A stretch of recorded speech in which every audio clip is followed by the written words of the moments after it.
And now, Storm Tracker weather with meteorologist Eric Ash. So this week looks to be a pretty wet and busy week for Mother Nature. We'll be leaking all over the place. Today for the Central Mountains, you can expect some scattered showers. Right now, mostly in the morning time, there might be some isolated. Throughout the afternoon, it should calm down a bit for the Central Mountains. Temperatures will all be in the 70s for your high. And today for the Highlands, West Wyoming, isolated showers are expected.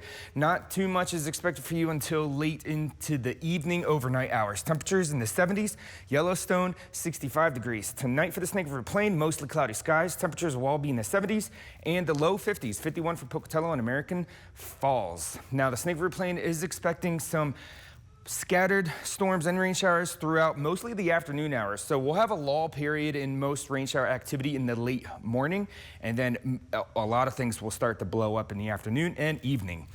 Especially for the Highlands, West Wyoming, their activity is mostly going to be around the evening time frame. Mostly cloudy overnight.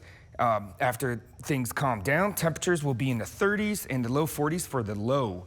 Tomorrow for the Snake River Plain, isolated showers are expected to continue, definitely in the afternoon hours, mostly. Temperatures will be in the 70s.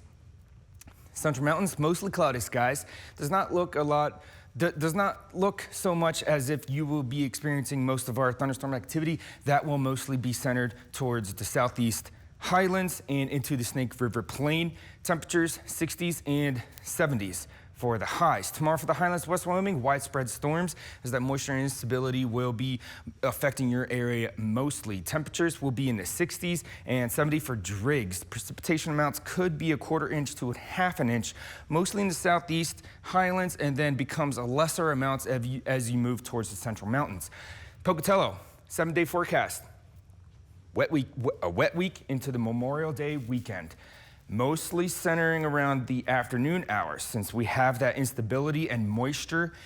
And when we get the max heating in the afternoons, all of that bubbles up and then it all gets squeezed out like a wet sponge. Idaho Falls, temperatures will go from the 70s and will stay in the 70s for your highs throughout the week. Now, each day might give or take a few degrees depending on the cloud coverage and the amount of rainfall. Rexburg, same thing, wet and wild week until the weekend. Temperatures in the mid 70s mostly, and the lows will stay in the 40s as well. Central Mountains, same thing, mostly in the afternoon. Temperatures 60s to the 70s, back down to the 60s, so hovering around that 70 degrees room temperature type Fahrenheit area there. Teton area, wet and wild, a little more convective activity for you with your elevations. Highs will be in the upper half of the 60s and lows in the low 40s.